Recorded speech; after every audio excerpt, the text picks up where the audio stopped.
What is going on, people? Welcome to the Offside Chat podcast. It's your boy Naber. I'm joined in the studio with Naeem and Edward. What's going on, boys? How are you, man? All is blessed, my man. All good, bro. Another win for the boys. Start your week off right, man. So I'm happy.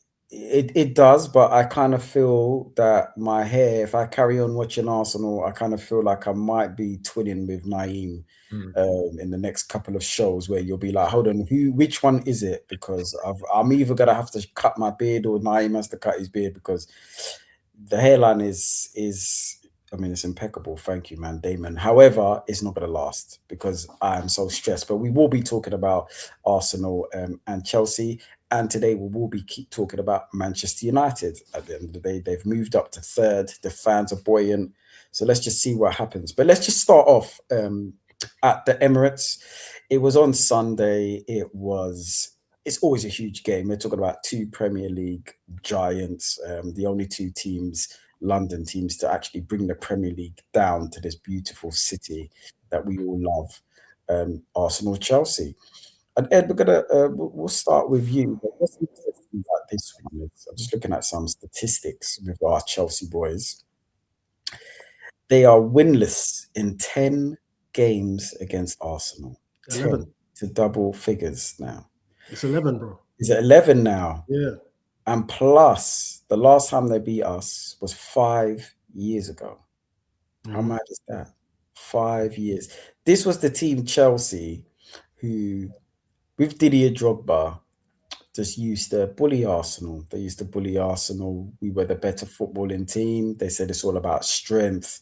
It's all about guile. They used to just basically bully the Arsenal all over the pitch.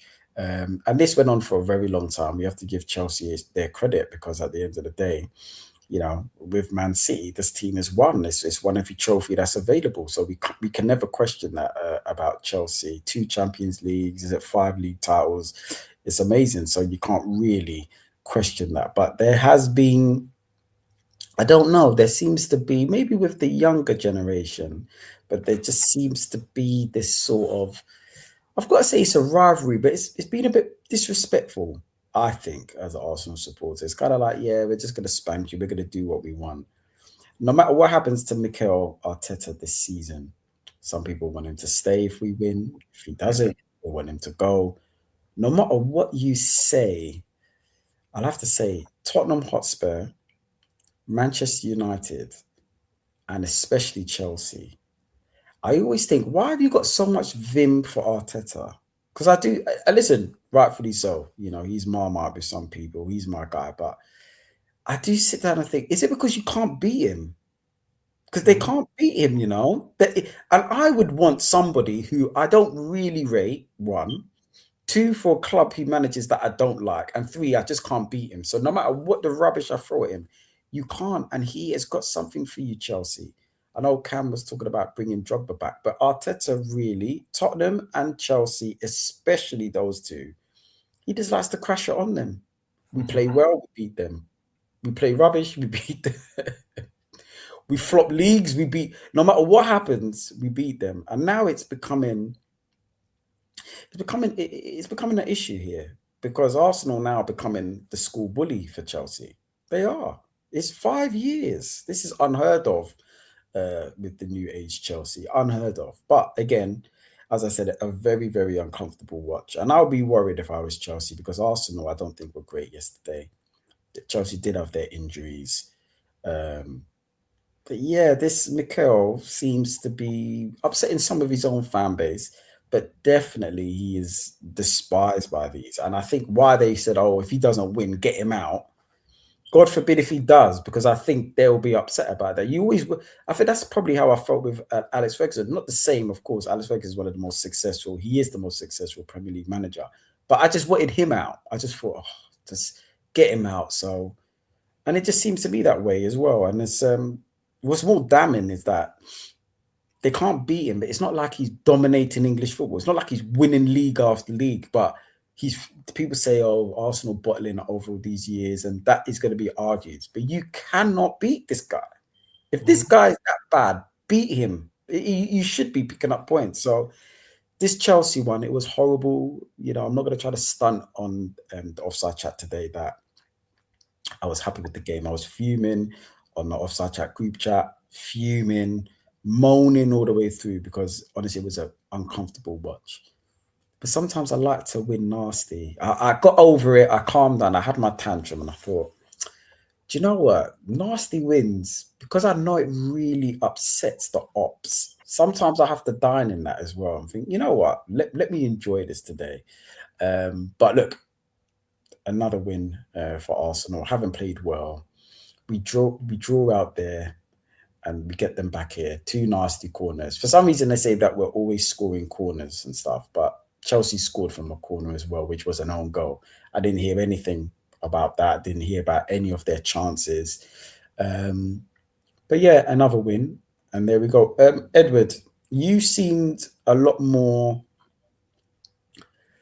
positive, actually. I think this is actually Freaky Friday. I don't know if anybody's ever seen this film, but it's an old film. I think they remade it where, you know, something happens and the mum, you know, swap places.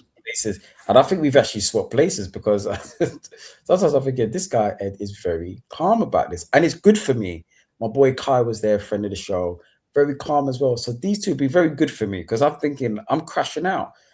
Why were you so calm, Ed, in a game which it seemed like Arsenal tried to help them equalize, even when they went down to 10 men? Yeah, I was calm because of our recent history with Chelsea. They just can't beat us anymore. It's gone back to normal. If you remember, the saying back in the day was Tottenham can't beat Chelsea, Chelsea can't beat Arsenal. And for the first maybe 8 years under Wenger, that was the same, man. We used to go to Stamford Bridge, smoke them at Highbury, and it was only until they got money and then they started buying a better player and a more physical player, and we went away from what made us successful, that they started smacking us up. And now it's back to normal. Now order's restored, especially on past the 5 years. And if you hark back to just before Arteta, we had a couple of good results. I know Emery, I think he might have beat them. I know we beat them twice in the FA Cup final. Not twice, we beat them in the FA Cup final in 2017 to get Wenger's last trophy. Oh, and Arteta, you're right. Yeah, it's 2017 and 2020. Yeah, they've lost 2020. Yeah, finals to us. Yeah, exactly. So yeah, we deal with Chelsea, and that was why I was comfortable, because this isn't the Chelsea under Roman. This isn't the Chelsea under Mourinho and Ancelotti when they're winning leagues left and right and Champions Leagues and every available trophy with the spine of John Terry, Lampard, Didier Drogba, Ashley Cole, Cech, all these guys, all these legends, yeah, of the game, and obviously Chelsea legends. So that's why I was calm. Now to the game. The game was a nasty game. It wasn't pretty. It wasn't a classic. And you're right, Nobs. We did do our best to make it difficult for ourselves. It's almost like when we score, we just retreat back. They came to our ground and had 60% possession. We had 40. So that's not good if, you know, as the home side, you're supposed to be the one on the front foot, the aggressors, and you're letting a team come over here and have 60% possession. But the reason why I like this win is because for years, especially when, you know, we moved to Emirates and we lost all our stars and then we had to make new stars and we had, you know, the 5'10" schemers, the techie ballers, but they weren't the most robust. And for years it was, oh, let Arsenal have the ball. They'll pass, but there's no clearing stick, so they won't really hurt you. We'll just bop them off the park on a break, or if you kick them or you're physical with them, giving them elbow, they don't like it. They retreat. They don't like the physical side of the game. And for years, it was just, you know, Arsenal are nice entertainers, but they're weak. They don't have stuff. They don't have the mental fortitude. They don't have the heart, the stomach for the fight to win leagues, to go far in competitions. And now, yes, we haven't won. Before, you know, the haters say, you haven't won anything, and shut up. We haven't won. But now, we're no mugs. You can't bully us. You can't outset piece us. You can't fight us. You can't do none of that. And now it's the issue. Remember before, when we weren't winning, but we were nice and pretty to watch and calm to watch, it was, oh, they're weak, they're soft. Now we're ugly to watch. Suddenly we're the barometer of, oh, everything's wrong with the league and yada, yada, yada, this and that. Yeah, if Arsenal win, they're going to be the worst champions. I don't care. I don't care. We're winning ugly. You don't like it. We win pretty. You don't like it. Tough. Now back to the game again. We weren't at our best, but it's a sign of champions because every other championship team that have won or have aspirations, they win ugly. You can't win every game nice and pretty. It's very rare. You're going to have periods in the season where it's rocky. We have to buckle up. You have to, make sure that you win the game or see out the game. And yesterday, that was one of those games. What I would like to see, though, especially at home under Arteta, is stop playing with a handbrake, man. Like, kill off your prey. Done them off, man. Too many times we let teams that aren't as good as us, that aren't as good as us. Back in the game, it's like you said, we score and then we retreat. No, man. We've got enough weapons, enough players to kill teams off. And that's what I want to see. And I'm just happy that Chelsea fans are upset. But get used to it, man. It's been 5 years. You ain't beaten us since 2021. It's March now, 2026. There's no sign of it happening. You can complain about the decision, maybe not to give Rice a penalty on Rice or other decisions. We don't care, man, because for years we were on the receiving end of all sorts, bare madness, nasty fouls that didn't go checked, goals that shouldn't have stood. Time to turn it. Yeah, man. no, listen, I agree. I agree on that one. Naeem, going to you now with the game. Now we scored from a corner, or two really, and we were thinking, right, we've kind of bullied teams on corners all season. That's just really what's happened. But why was I watching a game of football yesterday, panicking every time there was a corner? Like I was thinking, is this now the bully being bullied here? It was complete chaos. It looked like people are holding each other. This was going on both ways.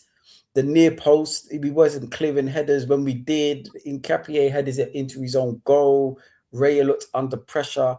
May I say again, we'll speak about him towards the end, but I mean, this guy got us the 3 points yesterday. There's no question about that. He's had his critics. And I was in full support. I don't know if you still wanted the Rams though. Like, I don't know, Naeem, but like, I can't remember. But look, I think that's dead in the water now. Yes, he can be frustrating. Sometimes he does get us into trouble. You're thinking, what's going on? But the saves were unbelievable, especially the Garnacho one. But what's going on in these corners? Chelsea, they were roughing us up on corners yesterday. I know we were on the group chat while the game was going on. Very uncomfortable to watch, man. Oh, it was awful, wasn't it? I think it was quite surprising. I mean, I haven't seen anybody cause Arsenal issues defensively at corners for a long time. I can't remember. It seemed to be always at the near post, and I don't know. I know we spoke offline about is Calafiori a bigger miss than we think? Playing at left back going forward, I think Trossard looked poor, but I think without Calafiori behind him, he does seem to struggle in that aspect. But yeah, it looked like, especially near post, that's where Nketiah was, and obviously we saw that own goal. There seemed to be a lot of panic stations from Arsenal, I think, and that carried on into the second half. I think both yourself and Ed, I'm in between. I thought it was a poor game performance from Arsenal. I think they were lucky to get away with a 2-1 win. To be brutally honest with you, I think specifically started well at Arsenal. I think you made a very good point. Once it went 1-0, it feels like, we're 1-0 up, our defence will save us. And we know in this league, any one little thing, especially one goal, anything can change from that aspect. So I don't know what it is defensively. Is it the only thing is I'm thinking, is it Calafiori to come back in potentially, will that make a difference?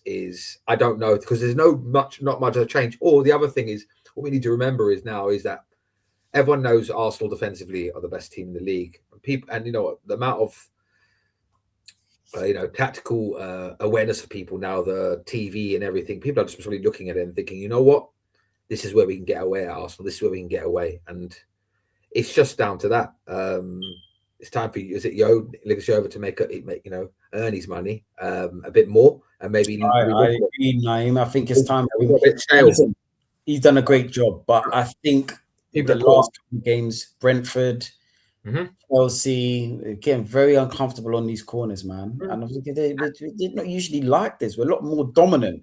And it was Saliba and Gabriel. Sometimes when one of them is missing, I get it, but those two both played. So for me, maybe even another player that we haven't. I know Gyökeres has been decent on defensive corners, but Havertz as well to get that height there as well. I mean, that's maybe I think the team is maybe looking a bit smaller with Eze and Trossard.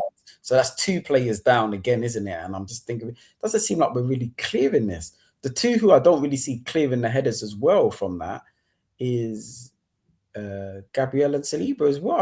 I'm always thinking, where are you, man? But maybe you've got 2 players. But look, either way, the point was had. One thing I was concerned with, lads, is when they went down to 10 men. Usually I thought, let's kill this game off. Now, there's 2 ways you're going to kill the game off. You're going to go and try to score, or 2, just control the tempo. Now, we have got 2 players, Declan Rice and Zubimendi. I was told Zubimendi is the guy that, dictates play and stuff like that. But it seems like we just don't hold on to that ball in midfield. I don't actually quite know. There's a double pivot here, and we just don't hold on to the ball. It goes up. I think Martinelli, fair play to him, he looked like probably the best attacker when he came on. I mean, that is Arteta. That is how you use Martinelli. Let them get tired, and then you bring him on. I mean, coming on the left as well, I never wanted to see him there again, but it worked. And I think that was a positive move. I know Norgard came on. We're going to speak about Rice's potential injury. It doesn't look like anything serious, but I'm just a bit confused in midfield, the lack of control that we have. Because I thought, look, they're down to 10 men. Hold the ball, man. Hold the ball and pull them in and then hit them. But we just didn't, and they looked like the better team. They're not quite good enough to hold the ball, especially for those type of games, and also for that amount of time. The technical level in this squad might be the weakest it's been, especially under Arteta, especially for the type of money he spent. The technical ability, I would go out on a limb and say it's not the strongest. So that's why we can't possibly keep the ball. And then also you have to add in fatigue. I think the reason why Rice came off was tiredness. It wasn't actually a knock or anything.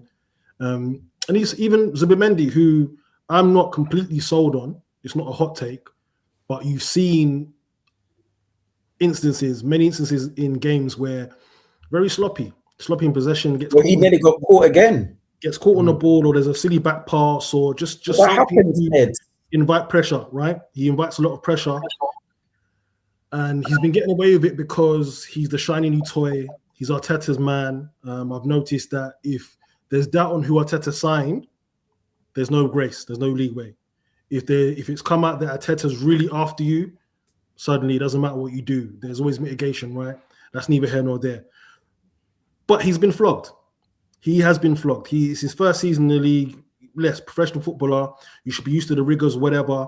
But he's been flogged, and he's not had much rest. And that's an Arteta issue. He likes to use certain players within an inch of their life. But would you say, Ed, though, and listen, that's fair. I think we've all kind of said that, and it was good to see Norgard on, but Norgard came on because Rice got injured. So again, you kind of think, okay, let's try to see this game out and bring them on. What I am concerned with is how tired we looked. That's what I was concerned with, because I saw that and I thought, but we've had like 7 days off. But I think that's the first time Arsenal had 7 days off for a period of time. And to your point, in terms of, hold on, sorry, Naim, we've got a special guest here. Yeah, you got the honourable, my brother, Samson, Chelsea's finest. Yeah, good evening. Good to see you, sir. How are you, brother? Sorry, I was having technical difficulties, so I do apologize for the tardiness. Oh, but I'm doing well, actually. Technical difficulties, what? Tactically, but Chelsea not beating Arsenal in 5 years, your own internet, unbeaten in 11. Wait. What are the technical difficulties? So it's not only you. It looks like your club have got technical difficulties to beat Arsenal. Let's just go straight into it, man.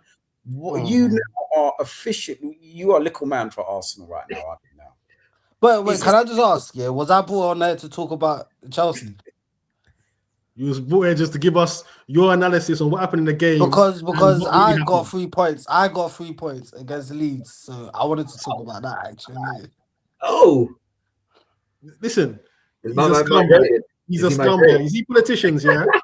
People like him, you can't trap him. Man City, on loan, yeah? Okay, cool. Okay. Now, Samson, is this how bad it's got that you now? Because listen, we remember people are going to think, oh, boy, I know this guy. This is Mr. Chelsea. Do you know what I mean? So now it's got that bad. You've had to wash your blue top on 120 degrees, so it runs a bit. Now it's sky blue. Is this what you're trying to say now? So now you're a mank. No, see what my because issue you've been is, yeah. spanked. My issue is that I witnessed some injustice yesterday in terms of VAR decisions and etc. okay. So I thought to myself, you know what? I don't like that. I saw a certain team getting a lot of decisions this season, and I'm thinking, it's a bit interesting. So I like justice. I'm all about You like justice. Okay. You like I justice. love justice. The I Chelsea love fans justice. talking about justice, you know? 115 charges. And Chelsea fans talking about 115 justice. charges. It's disgusting. Allegedly. That's the key word. The key word. What is it? So you've been spanked. Now you've become a mank. This is what has happened now. This is what's happened now. This is quite. So Samson, I'm disappointed by you, man. I'm not gonna. I'm very disappointed. I'm very disappointed by you actually, and you Ed, and all of you, because you guys. I mean, you guys have grown up on the likes of Henri, Vieira, etc.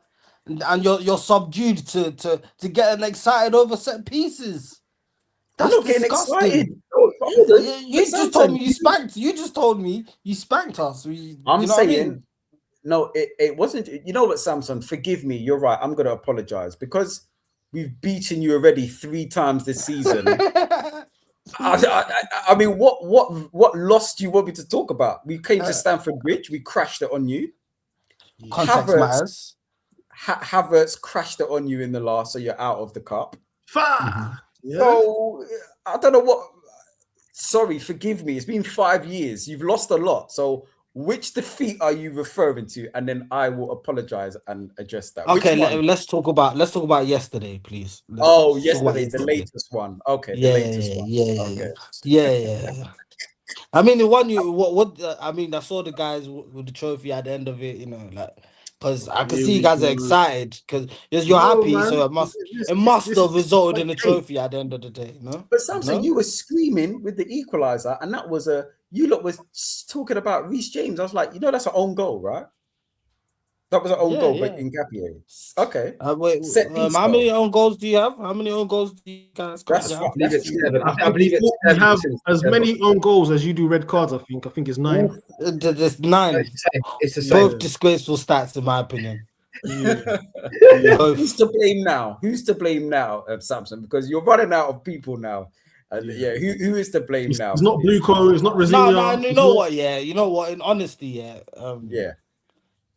it was fine margins yesterday. Genuinely, if I'm being dead honest, if there's someone to blame, I gotta blame the goalkeeper. I mean, you just saw in contrast what David Raya was capable of doing, pulling off saves, etc. But Sanchez, it just looks flimsy. And to complain to the refs about let's look at the VAR over nothing. I think he embodies what's wrong with Chelsea Football Club in today's age. Genuinely. Samson, why is it that? And you're right. And why is it that Chelsea, over the years, I know we don't want to keep harping back because now we talk about Chelsea, we're always talking about the past. But you always made sure you got an upgrade on this. And this Sanchez, he survived about 3 managers now. This is shocking for me because Chelsea I'm not too sure. I'm not too sure why. Isn't it? It's weird. I'm not too sure why because a lot of because a lot of the fans actually think he's turned a corner. I mean, compared to what he was doing last year. Yeah. Compared to what he was doing last year. But I've always thought, like, at that age, goalkeepers don't really change. They don't really change into an elite goalkeeper. You are what you are. Do you know what I mean? And for me, like, if you can put up full fancy saves, but claiming crosses, like, even from the ball playing aspects of yesterday, he was, like, enticing your attackers to come take the ball off him. Like he's not calm at all. Like he just what's for bad me, though? he's one of the worst goalkeepers. You know what was dangerous for me though is when Gyökeres intercepts your pass. When Gyökeres gets to you, because this is what the main people be, you know what, he's not mobile enough. And when you got closed down, I thought, wow, because this ain't like a quick, super quick striker that's pressed you, you know. So that's when I thought, You know it's bad when Chalobah is complaining at you. When Chalobah's moaning about your dangerous passes. You know how I feel about him as well, man. I'll give Sarr some credit though. I thought Sarr for his debut, he looked all right. Yeah, he looked the best of. Should have scored though. He should have scored. Yeah, agree. I think that's a bit difficult to score from that for a defender as well. I'm giving him leeway. You know what I'm saying? But I don't think that was an easy chance to score. Do you know what I mean? Samson, what was your? Obviously, we usually get to speak to you at the beginning of the season, but obviously being world champions as well, and the Europa. I was on holiday. You know what I mean? Yeah, and Europa. Well, it was the Europa Conference League champions as well. So you're still lifting trophies. But what was your predictions? Because you're currently 6th now, and you're slowly drifting from that top 5 now, which I think will be disastrous if you don't make it in there. Because do you know what I mean? You've been there all kind of season fighting for that. Still in the Champions League though. What's your thoughts on what's happening right now? Because that loss was a bit, Liverpool 3 points ahead of you. That's crazy to think with the season they've had. That Liverpool ahead of you now. Yeah, 3 points ahead. You're 5th now. What's your thoughts, man? But my general thoughts, I don't trust Liverpool. I don't think they're that great of a side to take the lead into top 4 race. I truly think Man United, because the one game a week, I think they'll get into it. Aston Villa looks shaky as well, so I think none out of the teams that are vying for top 4. 6 points. Yeah, but Villa have been dropping off, man. And look, we drew at home to Leeds, drew at home to Burnley. These are times where Aston Villa were actually dropping points as well. So I feel like Man United is the only team that capitalized in that period. Yeah, you're right. You know what's interesting though is you were just actually talking a little spicy about Villa. You've got them on Wednesday. I was just going to say, have you played them yet? So, yeah, Samson, look at you now. Is that a Villa plot? Is that a Villa plot? No. Listen, I've seen hip hop historians. I'm a football historian. I'm not scared of no Aston Villa. Like, what? Aston Villa? Sorry? And you're at their ground though. So if they win, no worries. I'm not worried about Aston Villa. I'm not worried about no Aston Villa. I'm sorry. Morgan Rodgers is a good lad, I'll be honest, but I'm not worried about no Aston Villa. I've seen them just lose to Wolves. What was it? It's a thing, yeah. But you need to go win, Samson. You do need to go win at Villa because that 3 points gives you 9 games left. Your biggest issue is, I think, 1 in 4. 1 in 4 games you have a red card. That we discussed. This is disgusting stuff, man. That is an awful stat. Also, I mean, Cole Palmer, talk to me, man.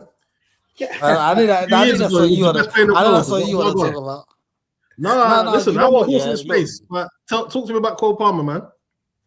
You know what? Like all season, the Great White Hope, yeah, the Great White Hope, yeah. All season.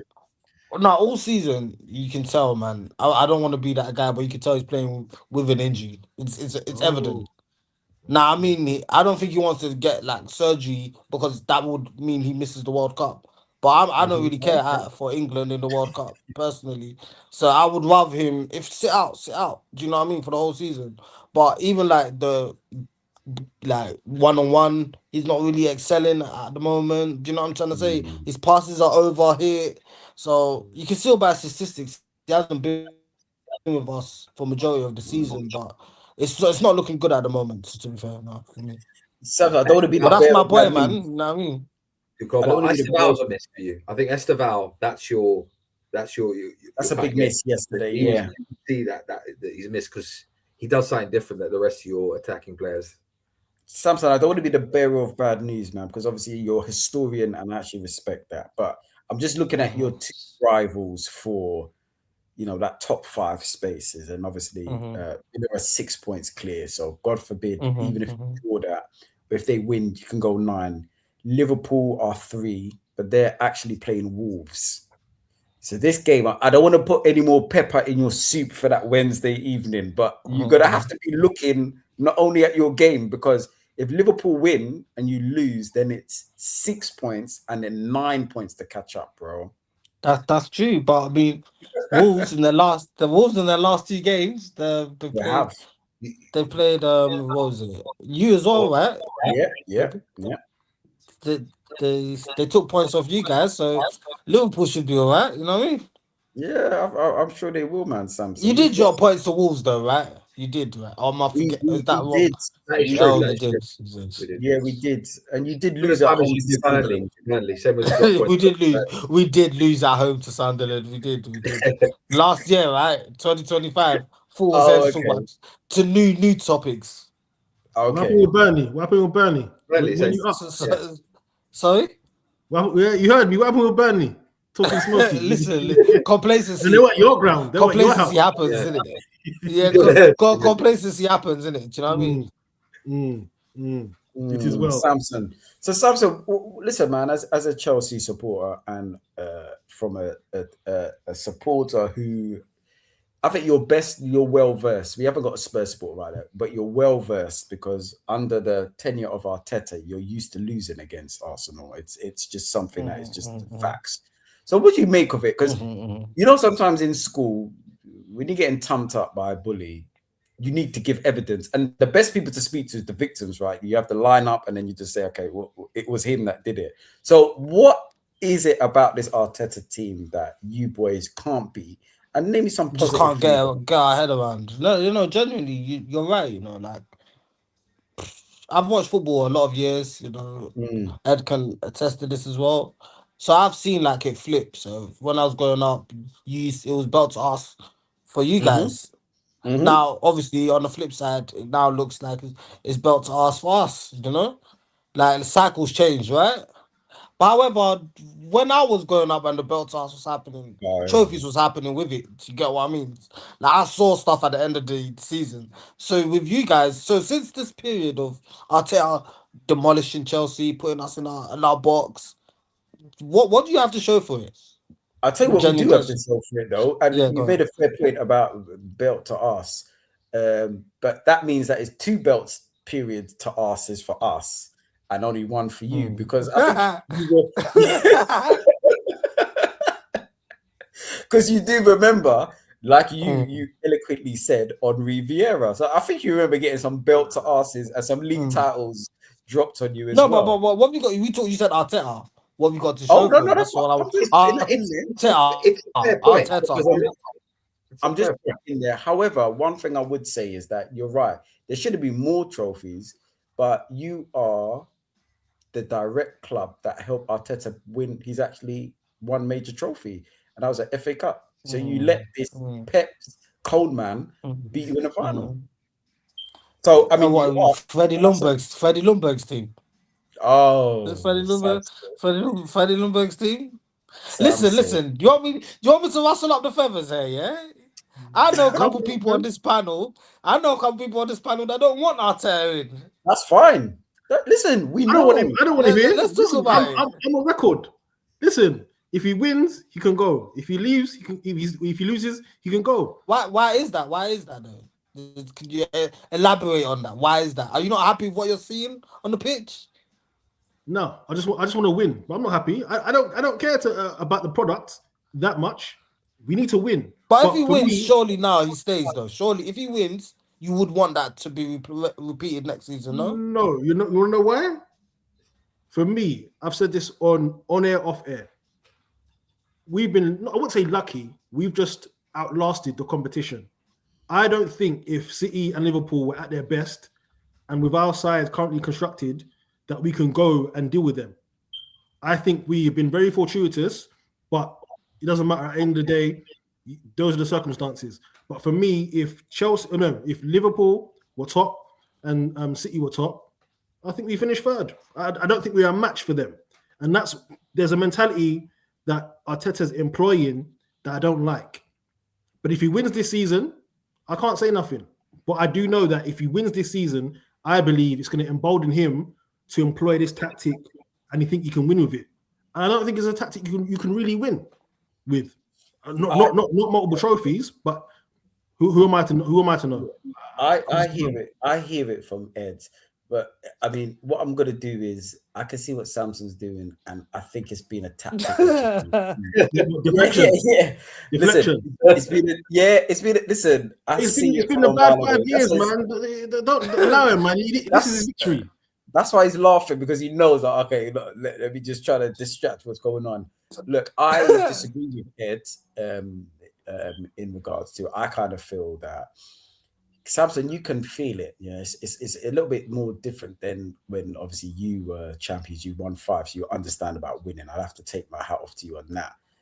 But the pressure, I think it's affected everyone that's concerned with Arsenal and people who are the ops. Also, I don't think there's been a time where everybody has been unanimous in their distaste of Arsenal and not wanting them to win the league. Like I don't think I've ever seen the whole league come together and say, I don't want them to win it. Like I've spoken to United supporters, Chelsea supporters, and it seems that as Liverpool, they're more in tune to the Arsenal results. That's how their weekend is. Are Arsenal going to drop points? Oh yeah, my team have to win. Like Samson, you must have watched Arsenal so much this season. I'll be honest. I think I've watched every game. Probably, probably say I watched every game. But every league game, I'll say. You see, but you know why it's deeper for Samson? He's the only one. He's the only Chelsea fan. All his family's Arsenal. Yeah. So he's outnumbered. I watch Arsenal regularly. That's why, What happened? All 3 brothers support Arsenal. He's the only one that went left. Yeah, where did Chelsea come from then? Because my household's the same, one team. You know what happened? Some people have different religions. My religion is Chelsea. Chelsea. You know? They chose me. Chelsea as well, yeah? They chose me. I didn't choose them. They chose me. I hear it though. I hear it. Right, we're gonna Samson. I do want to get your opinion on something else, and that is literally about United now, man. Never did I think though that United will be finishing above you this season. I just didn't. I just thought, look, they're only playing 1 game a week. I think it's obviously helping them out, but I just did not think that they were gonna. I think, like I've discussed off air, well done to Manchester United supporters in regards to. I just feel like it's becoming a time now that they are becoming quite the attention-seeking has-beens. And look, it just feels like they want to be part of all these conversations which is going on in the league. And it's like, listen, guys, look, you got taken out by Grimsby. You're in no domestic cups. You finished 15th, so you're on the back of your worst ever Premier League season, and you're playing 1 game a week, and you're in the top 5. I think they just kind of want more praise for that. I'm thinking, well, listen, as you know, the Premier League, Champions League, when you're playing all cups, it's a lot of stress on all teams. So it's going to affect you. You're playing 1 game a week, and I just feel it's just attention seeking. Like, right, what can we do this week? Let's just say Sesko's better than Gyökeres. Let's just say Fernandez is. Well done to them. That's what I'm going to say to United supporters out there. Well done. You're playing 1 game a week. It's on the back of you losing to Spurs in the final, which no one ever does, and finishing 15th. You're playing 1 game a week. Well done. You should make top 4. You spent 240, 250 in the summer on forwards. So for me, people are going to say I despise Man United. That is neither here or there. But I don't know what you want me to say. This is what you should be doing. For me, I don't know what praise us. We're so good. But I'm like, guys, you got to be doing this. You spend a lot of money, man. Some teams don't come back from that, finishing 15th. But you've got the money. You're still one of the biggest clubs in the world. I expect you to finish in the top 5. Am I being harsh here? But I'm just finding them quite annoying this season in terms of, look at us. We beat Palace at home. Look, are we good? We're 3rd. It's like, yeah, bro, well done, man. Now, do you know what? Yeah, United have played well this season since Carrick, I would say. No, go on, so go on. No, go for it. I'll go afterwards because I think you've been a bit harsh on United. No, I was just saying. I think you're being a bit harsh because they did finish. What was it, 15th last year? Was it 15th last year? And also they was with Amorim a large part of the season. I do think they did get beneficial from Carrick in the way that he puts the ball on the floor. He wants to play. He wants to get the best attackers on the ball. And I've always said with United, I think they had a good transfer window in summer because Mateus Cunha and Brian and Mbeumo are suited for the Premier League. I mean, they're both coming off 15 Premier League goals each, and I feel like each, and I feel like with them it was only a matter of time as to when it was going to click. Sesko as well coming off the bench. I like how Carrick has used him off the bench, and now he's just starting him. And I've always thought as well, with his attributes, he was destined. I think that front three, the attackers that they bought this season, was always going to elevate Man United into better positions. And now with one game a week, I feel like so it's more than likely they will get Champions League this season.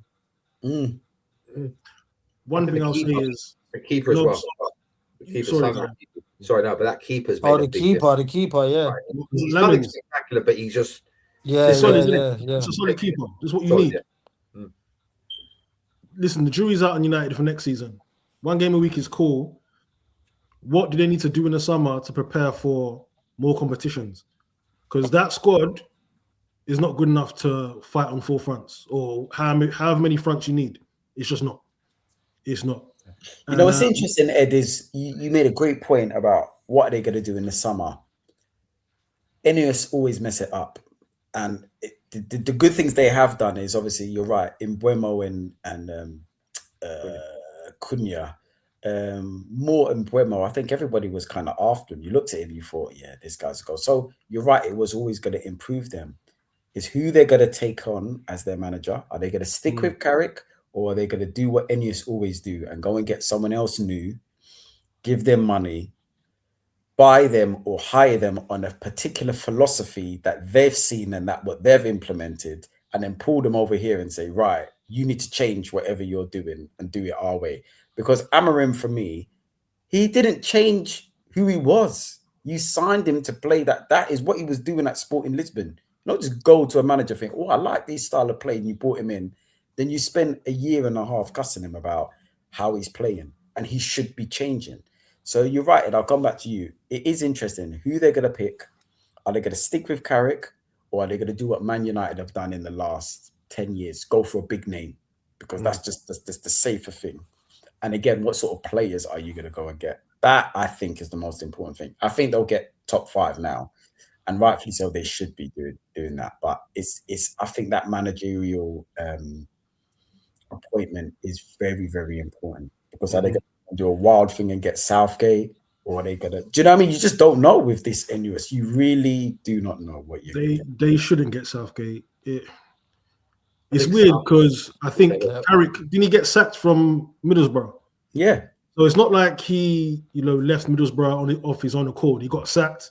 Granted, the Championship is a difficult league to navigate. It's obviously a different kettle of fish to the Prem. But in terms of an audition, and we know the thing about United and the whole, he knows the club and all the stuff their legends peddle. He's one of their own, innit? He was there for 10 plus years, won everything there is to win.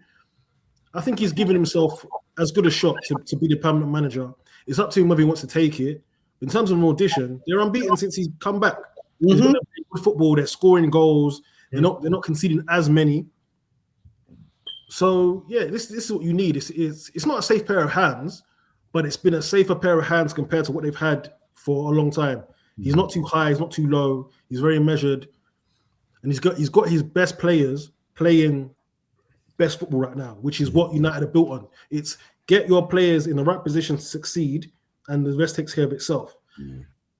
But yeah, I think this is a pivotal summer. I mean, every summer for United is pivotal. It's been pivotal since Fergie left, right? But yeah, this one, there's a lot more gravitas because it's like, okay, cool. What are you going to do to build on a quality season or quality finish to a season? Are you going to buy the right players? Are you going to stick with Carrick, like you said, or are you going to go and get an Enrique or go and get some new up-and-coming project-type manager? But yeah, man. But yeah, Nobs, you weren't harsh. Man United, man. Do you know what I mean? Like, what do you think so. for being one game a week? Allow it, man. Yeah, you're supposed to. Naeem, what's your thoughts though, bro? What in terms of United and obviously? I think you've been hard. I think you've got to give them their full credit. I mean, going into December, we were a laughing stock. The club was a laughing stock. Let's not forget. And Carrick turned them around in a really short time. We wouldn't have thought they'd be third at this point, right? When we were looking at December, so you got to give them credit. I think we've all made good points. We knew Cunha. We said at the start of the season, Cunha and Mbeumo proven Premier League quality, and I think the way Carrick has set them up in terms of being a bit more on the counter attack has suited them. I think he's got Sesko playing a bit with a bit more confidence. You know, I like to give credit to myself because I did say he'd become good, and I will give myself credit for that completely because how many goals has Sesko got in this? I mean, if you look at the minutes, I know if you want to compare him to, I know you want to compare Gyökeres, but I'm not comparing him to Gyökeres because Gyökeres. In terms of minutes played, and one thing I do like about, one thing that we've seen with Carrick, and I think that's going to give him some credit, is that he starts in Mbeumo up top sometimes. He's played Sesko. He's tactically looks pretty aware. It's not surprised as a player. My concern is that when they get Champions League, if they get the right appointment and a bit of a setup, we're always concerned with United and the size of that club. Could see him coming back a little bit, but they keep everyone fit. They should get top for. I think to your point, end of the season. Let's see what happens, and we go from there. But yeah, they'll spend money. They'll spend money naturally, and then you get Champions League pool. Champions League pool is a big thing.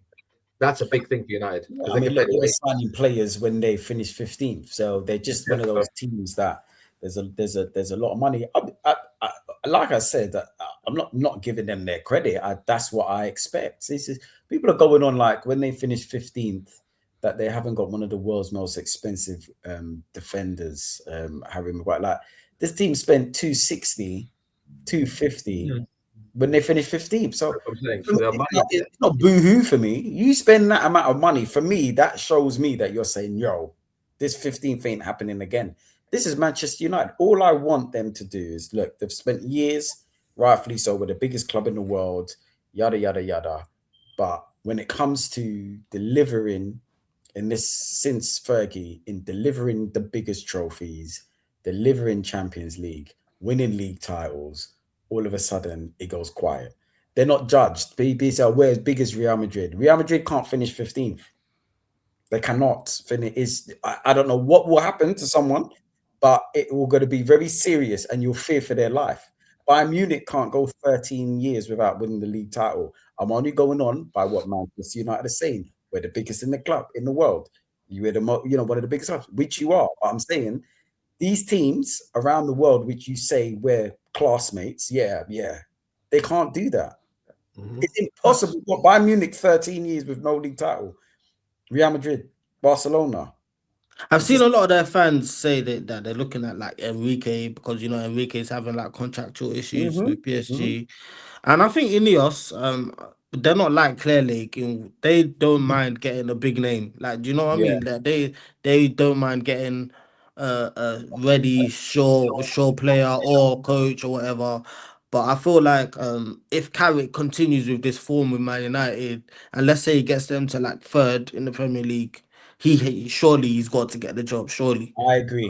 I think so too, man. I think it's a good formula now. So just back him, because if you go and get Enrique, you know what that comes with. You have to give him dough to spend, dough that they said they haven't got, and then also as well, I don't think he's a diva, but those kind of big name managers, they come with a lot, and you've seen once you go that route, you have to almost acquiesce to them. Because if they don't get what they want, they will go on strike or throw the toys at the pram. And what United don't need is a sideshow. They've been a sideshow for too many years, and it's cost them. If you can just go under the radar, do your job, win your games, and get back to where you need to get back to, you'll be all right. But the minute you become the soap opera, remember it was Rashford and Amorim and all these sideshow stories that engulf the club, that's not good for them. What you don't want to do is quiet down the noise. You don't even want to hear from your legends. You don't even want them talking. All you want them doing. That's too far gone. No, of course. That's always going to stick with it. I know, but have you noticed, like, they don't help. They think they're helping, but they cause even more issues.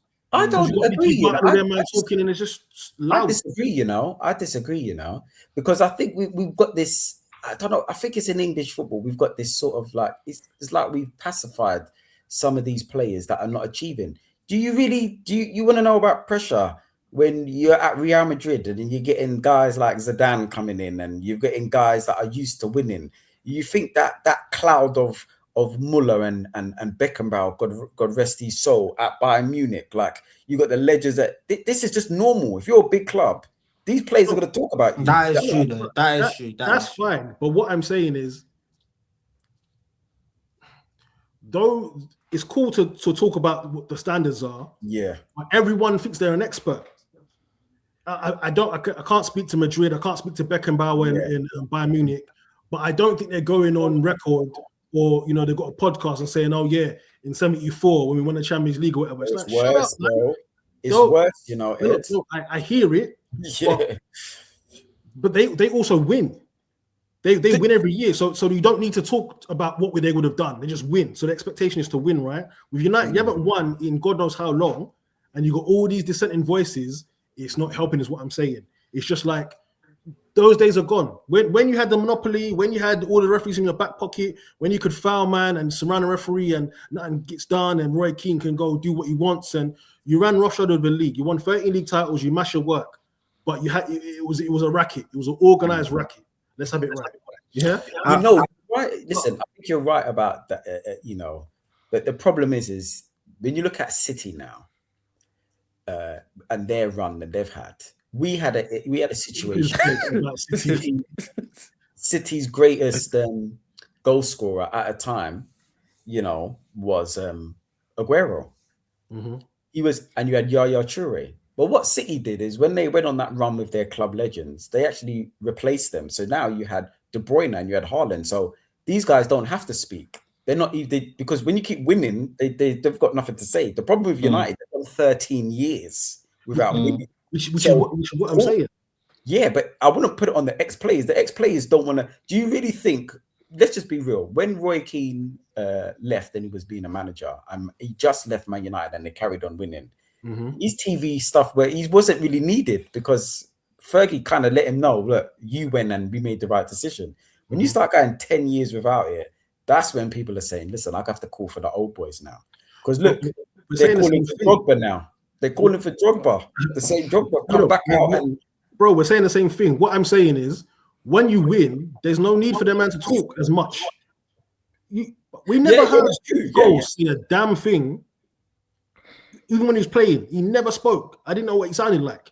Now, brother, it's like Paul Scholes. When did you have this much personality? When did you have so much? Nicky Butt even. Nicky Butt, you're a United legend by proxy. I can't speak to you, but you might be our Ray Parler, yeah? Like that sort of level. You were good, but you weren't top level, yeah? But it's like, you're just talking for talking's sake. And also, you have to understand is you man are 50 years old. What you could do in 94, you can't do in 2026. Yeah. So it's like, I think they're getting listen, I hear it, but I think there's two factors. One, you've got the Manchester United legend of Gary Neville that is running. So it's like me saying, right, I'm bringing my boys through. Like I don't think anybody tunes in to say, I really want to watch Paul Scholes talk. Like I think everybody, if you're not a Man United supporter, will wonder, oh, what a great player he was. But it's like eating dry toast. You're not going to get anything from him. You don't look at, it's always little sly comments. And he seems to be getting a lot of traction rather than saying, I won't say controversial things, but just saying it as it is, like Roy Keane. I see him, he's going on the overlap and he's saying things right. Arsenal, that's a buzz thing. Why don't I just jump on this and say something because I know I'm going to get traction from it. So I agree with you there. But this United they keep repeating it, we're the biggest club in the world. When you're the biggest club in the world, you're going to have the most attention. You're going to have the most critique. I just think their players just haven't lived up to what these legends have done. And you have to shut them up the right way. You need to win. I think they need to get under the umbrella, away from the umbrella of Ferguson completely. I think that's what the issue is. I think too many of them just speak about current Man United affairs. Like it's too loud. Do you know what I mean? Like exactly. It's like what you had was a moment in time, a brilliant moment in time, very successful. But that was then. And it's like they can't see past it. And I don't blame them, because at the end of the day, that's all you know. But it's like The Wire. The thing about the old days is what? the old days, man. Seriously. Don't we do it though? But every club does it. How many times have we reeled out Dennis Bergkamp and Henry? Like we keep reeling No, this but out. they don't have a podcast. And they're not they're not a distraction to Arsenal the way these men are. I think they're not. People were talking about Bergkamp talking, Keon talking. It's not these distractions. Rio's got a podcast. Like Keane's got a podcast. Neville's got a podcast. Scholes got a podcast. Okay, forget the Scholes, but I listen. I concede on that one, because I'm like, okay, yeah, but seems okay. But it's the Scholes thing. That's just Gary Neville bringing these brethren tunes. Thinking, look, you could kind of, but Rio and Ferdinand, I've got to say, these are good voices in football. I think Ferdinand has actually been very biased towards Manchester United. I've watched him, and I'm watching him, and I know how he feels about certain players. And I'm thinking, Rio, you're just lying here. Like he defended Højlund for a good 18 months. It's because you know. But I mean, that is similar to Ian Wright. Yeah. If you start killing certain men, the club gets revoked. You have to be. It's political, isn't it? You can't go and kill a player that plays for your former club, especially if you've got ties. They can revoke your season ticket. You know, they can do it. Roy Keane just doesn't care, does he? He doesn't go there. I'm not sure he's invited there unless he's in the press. I think it's disgraceful, by the way. But I think if you look at those voices, we need to get a United fan on, and they can probably talk about the inner workings of their club. I don't think it's helping. And like you said, for them, all they need to do is win games, win trophies, and those noises that seem to have some sort of effect on the players or the feeling around the club, it will quieten down, is what I'm saying. Yeah, listen, I think we're listen. It's not our club, and I think we're joint that we don't care. But the thing is I just don't think that you can have it both ways. And I just think that as a professional football player, it's always not when you talk about Man United. Okay, in Bremo, this is why these old school support players, they can keep talking and they just have to shut up and listen. Because of Bremo, why are you going United? It's nothing that has happened in the last 10 years why they're at United. United are one of the biggest clubs in the world because those gladiators, whether you like them or not, they put you on the map. The reason why you want to play for Manchester United is because of what I've done. It's under my back. So whether you like me or you don't like me or you think my voice is too loud, that's your business. Because when you're going around and you're earning 300k a week and it's one of the most profitable clubs, is what we done on the pitch for that. So whether you like it or not, we're not going anywhere. When you drop a treble, when you drop 13 titles, I hear you. But also I think they said we're going to pay you X amount. I don't think it was because what happened in 2005. If they're trying to say Mbeumo's 26, you don't know what was going on in 2005 with them, man. So it's because they said, what are you on Brentford? You're on 20. Cool. How'd you like 150? Me? 150? Oui. I'm gone. He's there. They tripled his wages. They tripled his wages, didn't they? Well, it might have been 4 times his wages. Yeah. I'm gone. Let's be fair. He grew up when United was really doing pretty well. He could be a United fan. We don't know. But he said he is a United fan, isn't he? Yeah, he did. He did. $200,000 a week goes to become a United fans, all right? Listen, all of us here, if we always offer 200k, what are you saying? I love United. I'll be there with them. Nobs, you love money.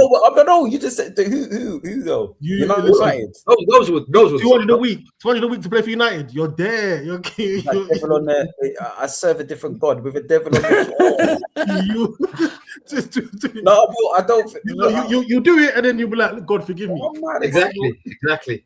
It just makes me, brother. I'm not gonna lie. To have a demon on near my heart, it just makes me so uncomfortable. It's everything about the club. I just can't. But I hear what you mean. If you give me 20k less, I'll go Arsenal. Look, that's fair play. I'm throwing away 20k a week here. You know what I mean? But I do have an unpopular opinion, though. I believe, though, that the world will be great again when Man United is back, like at the top again. I do believe so. I do believe that. You know, Samson, I believe the Premier League. You think with everything that's going on in the world, that if United start winning trophies, the Middle East is gone? What are you talking? Shut up. No, as in the Premier League is a better product. The Premier League is a better product when Man United is competing at the highest level. Yeah, I do believe that. Really? So are you saying like the Lakers, New York Knicks, that sort of legacy club? Yeah. United is my second team. Hang on, that was City. No, I'm just supporting City for now. Okay. But Ed knows that. Like, I've got utmost respect for Manchester United. I don't know why. I don't know what. I don't get it. You in their right mind wants United. I've seen them do a lot, man. Like, can't deny it, innit? So you're a groupie, innit? That's what you are. Nah, I just don't lie to my eyes, bro. I don't lie to my eyes, man. I don't lie to my eyes. Oh, I'm serious. I just can't lie to my eyes. But brother, you have. This is shocking to me because as a Chelsea supporter, that was like when a little bit older, but that's when we took 2 titles from the great Liverpool. You kind of feel like you've come back with Medusa's head. Like you literally just ended this with them. So I would expect you to be like, no, you know what? You ended United. I see it, but you kind of came in and actually said, nah, do you know what? Do you know what it is? I hate other teams more. That's what it is. It's not about United. It's about they hate Arsenal. Because have you noticed? See Peckham Reds. They ride for Tottenham, but you don't like them. You hate Arsenal so much. That club is irrelevant, man. All jokes aside, man. Like Tottenham aren't worth speaking about. Of course. But what I'm saying is that most London-based United, man, they've got this weird thing about Tottenham, and I know what it is. It's because you hate Arsenal that much. You just want to. It's like when you beg Tottenham. It's like, no, allow it, man. You don't rate Tottenham. To be fair, Ed, let's be real. We haven't. Just before we end up, we haven't been as shameless as these guys. But listen, I was enjoying these City wins. I'm not gonna lie. Like when City was crashing it on these man, I'm not gonna lie. I was like, you know what? Good. But I didn't wear a top. Like, we're not that low. We're not celebrating. Yeah. You know what it was? I think it was with City, and maybe I'm gonna rue this now because obviously we're trying to chase a title for them. It was just the smug Liverpool supporters, which I hate them. Isn't it? Don't say I hate them. Isn't it, Naeem? And that's I agree, but we haven't got the best fans ourselves. Let's. We're not wearing City shirts, but I'm not gonna lie because of the way they were like, oh, you know. Especially the Liverpool and weird. I hate them. That pumping of the chest. They have the worst set of fans. Nah, I won't go that far. You're close. You're close. You guys are close. I'm not gonna lie. They mash work, but Liverpool, there's something about them. They think they're better than everyone. Like they genuinely think, and that's why I don't like them because they do this more than a club thing, and it's like, brother, when a player wants to leave, they switch. Now you man move. But they wanted Zubimendi to do the same thing. They literally wanted Zubimendi to do the same thing that Trent did. So they hate Trent, but they remember they nicked Isak, they nicked Ekitike as well. They didn't. You know what I'm saying? So it's like, brother, like you are like everyone else. This whole "we'll never walk alone" thing, allow it, man. You're just as annoying and as pathetic as every other fan base, but because Liverpool is magical, mythical Anfield, nah, man. Listen, some of the stuff I've seen them do, that's another discussion. I think their season's going very, very under the radar, by the way, because they spent 500 million in one window. They're protected, man. I know. So are you, to be fair, Samson, because you've had some stinkers. Really? Chelsea, you never get it. Have you noticed? No, I think they get it more than Liverpool do. They do get it. There is a bit more. They do more than Liverpool. There's always just Chelsea spent this billion. Listen, I'll give you a story. I was listening to Capital Extra diss us at one point about how many Capital Extra. There was a time there was nothing I couldn't go anywhere without them dissing us. It was crazy. So don't tell me about we get lucky. You know, mate. See, I think Chelsea. No, don't get me wrong. Liverpool will get away with it. I think Chelsea get away. You get away with a lot as you get away with the transfer stuff. Like City are always the club that's blamed for these 115 charges. But you've had a good 20 years of just being in the dock. Skullduggery, man. Listen. They got diplomatic immunity. But you know what? You've got to give... They've rewritten the rules, though. You know what? Let's be fair. They sold themselves a club, and then they closed a loophole of the club. You know what? You got to... As much as I say it, you got to give them credit in that aspect. They are the real villains. They are the real villains. They are the real villains. They're the nastiest club. They're the nastiest club. They're busting this case. No, it's true. They are the Eddie Guerrero. The sun will shine. The sun will shine on us one day. Listen, the sun will shine on us soon. So kick me whilst you're down. Whilst I'm down. Kick me whilst I'm down. Listen. Yeah, you're getting rushed now. Hold it, man. Just. No, but don't look. I'm all for it, but. By God, if you do not get over that line at the end of the season, this is all they're gonna have to hold on to, isn't it? Oh my gosh! Also have to. We have to, regardless. So, but if you don't, we'll end with you though. In terms of Chelsea, honestly, how does this end this season, man? Personally, like I would like us not to finish in any European spots. Really? No, you can't afford that, man. Yeah, no, we can't afford it. But like, I would not because. I think the directors are literally, no pun intended, directing us into the abyss, in my opinion. Because personally, we finished top 4 last year. We won the Carabao Cup. Like you think you would kick on from then, but then they give the manager Garnacho and Gittins and Delap. Like that's just disgraceful. So I'm not looking forward to transfer windows. The issue is not about the spending of the money. It's what they're spending it on. And I don't trust them to spend wisely coming up. You know, they're just going to make us even further apart. Damn. Samson, I'm not going to lie. I like this Samson, man. Yeah, you're happy to see it, yeah? The sun will shine one day. Samson, you're going to roll to the parade with us, man. May. You're going to be there. Let me, can I get that on screen record? Just bro, Ed. We need a Champions League one, I think, because of the draw. But that's I still expect you to flop. Do you know what's nasty? Do you know how many other rival fans have said, if you lot win the Premier League in May, they come into the parade? You think I will ever go to a Chelsea parade or a Spurs parade? You got rival fans that hate us, that want that own mouth have said to me personally, yeah. If you lot win, I'm dead in May. What? They're going to roll to a rival fans parade. Why do they want to roll? Because they're closet Arsenal fans. They're I believe that, to be fair. Look. One thing is, let the parade be a possibility and then deal with that problem afterwards. Yeah, I agree. Yeah. And that's on that note. Samson, thank you, mate. Box office stuff from Samson, man. I'm a bit strange about the Man United comment. That's really creeped me out. But he's a groupie. I told you he's a groupie. It's something strange there. But listen, man, thank you guys for tuning in today.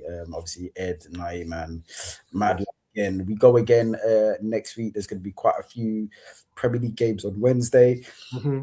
And then Tuesday, Wednesday. On this, on the Saturday and Sunday. So peace out, everybody. Love.